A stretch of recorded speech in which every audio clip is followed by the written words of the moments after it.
ازيكم يا جماعه، عاملين ايه؟ من فتره كده نزلت فيديو وتوقعت فيه ان البنك المركزي هيخفض الفايده بنسبه 2%، وده لعده عوامل كتير شرحتها في الفيديو. وقلت ده ممكن يبقى تاثيره عامل ازاي على سوق العربيات الفتره اللي جايه، وخصوصا هيأثر ازاي على الفايده بتاعتك. وغالبا اغلب الكلام اللي قلته صح. يعني دلوقتي لو جينا نشوف قدامنا هنلاقي ان اغلب المعارض منزله فايده 14.5%، يعني نفس نسبه التخفيض اللي عملها البنك المركزي تقريبا في حدود 2%. وده طبعا هيوفر في القسط جامد معاك، وخصوصا لو انت بتقسط على سنين طويله. طب يا ترى ايه اللي حصل جديد؟ اللي حصل الجديد ان احتمال البنك المركزي كمان يخفض الفايده الفتره اللي جايه اكتر واكتر، وده عشان عده اسباب هنشوفها مع بعض. الاول لازم نعرف الفايده اللي موجوده في الكوريدور البنك المركزي دلوقتي ماشيه ازاي. البنك المركزي دلوقتي خفض الفايده بواقع 200 نقطه اساس.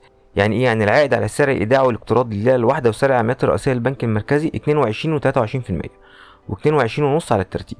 طب ليه احنا بنقول ان البنك المركزي احتمال يخفض الفايده كمان في اجتماع شهر 10 اللي جاي؟ اولا احنا شغالين بحاجه اسمها معدل التضخم.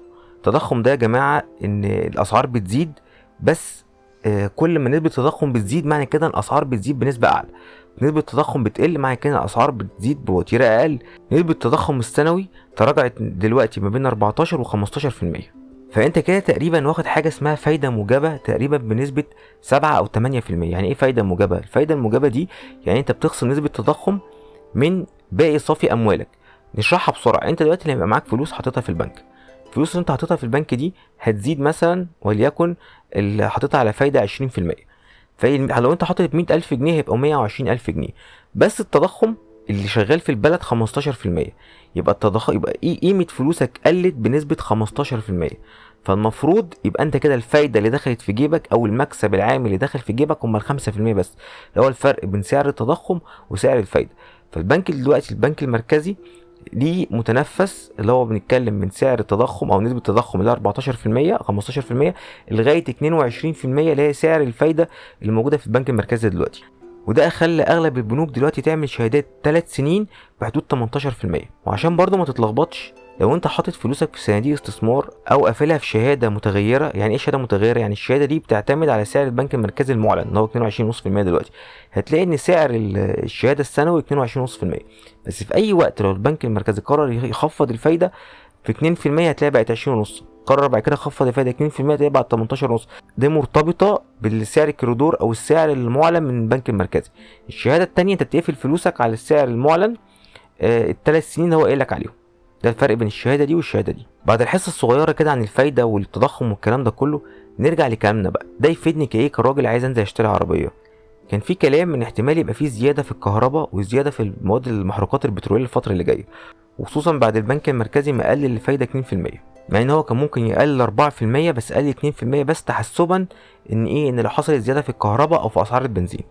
بس من اسبوع بالظبط شفنا قرار بتثبيت اسعار الكهرباء لاجل غير مسمى، وناس كتير علقت على القرار ده، ومنهم رجب المنوفي عضو شعبة المواد الغذائية بالاتحاد العام للغرف التجارية. قال في التصريح بتاعه ان تثبيت اسعار الكهرباء يعتبر خطوة ذكية بتساهم في خفض تكاليف الانتاج والتشغيل، خاصة في الاسعار الغذائية اللي تعتمد بشكل اساسي على التبريد والنقل.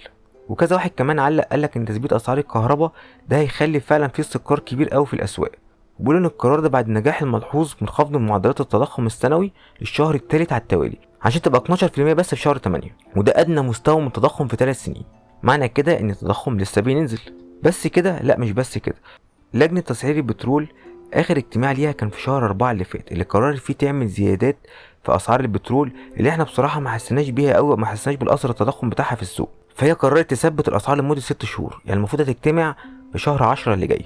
وزير البترول كريم بدوي قال ان فجوة الانتاج تراجعت جامد جدا، وانخفضت الفجوة من 25% وبقت في حدود من 11 ل 15%، والسولار رجعت من 42% ل 31% بس.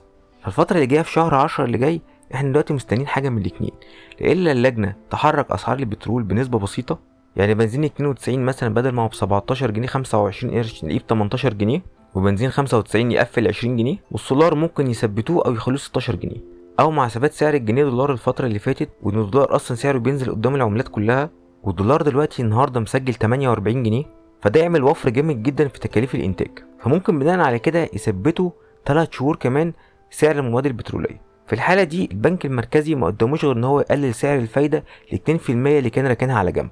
عشان ساعتها هنشوف معدلات التضخم بنتكلم في 10% او 11%، والفايده ساعتها بدل ما هي 22% هتبقى في حدود 20%. طب ده بالنسبه للعربيات هيعمل معانا ايه؟ بالنسبه للعربيات الفايده اللي انت شايفها دلوقتي ماشيه 14 ونص في السوق بعد ما كانت 16، ممكن نبص عليها ان هي بقت 12 ونص، وده برضه هيأثر عليك جامد جدا لو انت هتشتري عربيه جديده، وهتحس ان القسط بتاعك قل جامد. طب انا دلوقتي معايا المقدم وجاهز ان انا ادفع، لا، نصيحه مني مع استقرار سعر الدولار بالمنظر ده والتوجه العام ان سعر البنك المركزي يقلل الفايده الفتره اللي جايه، والعروض اللي احنا كل يوم بنشوفها على العربيات، يعني اخر عرض لسه شايفينه على الرينو داستر والرينو الميجان وتخفيضات بحدود 120 الف جنيه، لا، انت ممكن تخلي الفلوس بتاعتك تحطها مثلا في الصندوق الرابع في البنك الاهلي. ده صندوق عادي خالص ممكن تسحب فلوسك منه في اي وقت، ويحط لك فايده على فلوسك لغايه لما تقرر هتشتري امتى، وده بنسبه كبيره ان شاء الله بعد التخفيض اللي جاي في الفايده بتاعت البنك المركزي باسبوع او 10 ايام تكون سمعت في المعارض كلها. وزي ما قلت لكم قبل كده، السوق خلاص الفتره اللي جايه داخل على استقرار، مفيش اي مؤشرات او اي حاجه بتقول ان الدولار سعره هيغلى اكتر من كده او ان الفايده هتعلى اكتر من كده. ولسه كمان احنا شايفين التدفقات الدولاريه اللي حصلت في الصفقه اللي حصلت في مجموعه مراسي ريد سي اللي اتعملت في البحر الاحمر، اللي هتدخل تقريبا في حدود 19 مليار دولار، وده برضو رقم مش وحش. فالفتره اللي جايه فتره استقرار، استنى الشهر ده شوف ايه اللي هيحصل، عشان صدقني انت اولى بفرق القسط ده. يلا، ده كان كل حاجه النهارده. لو عجبك الفيديو متنساش تعمل لايك وتشترك في القناه، تلف لفه كده تقول لي رايك في الفيديوهات اللي فاتت، لو عندك اي تعليق او اي اضافه يا ريت تكتبها لي تحت الفيديو، واشوفك الفيديو الجاي. كان معاكم مؤمن سيد، سلام.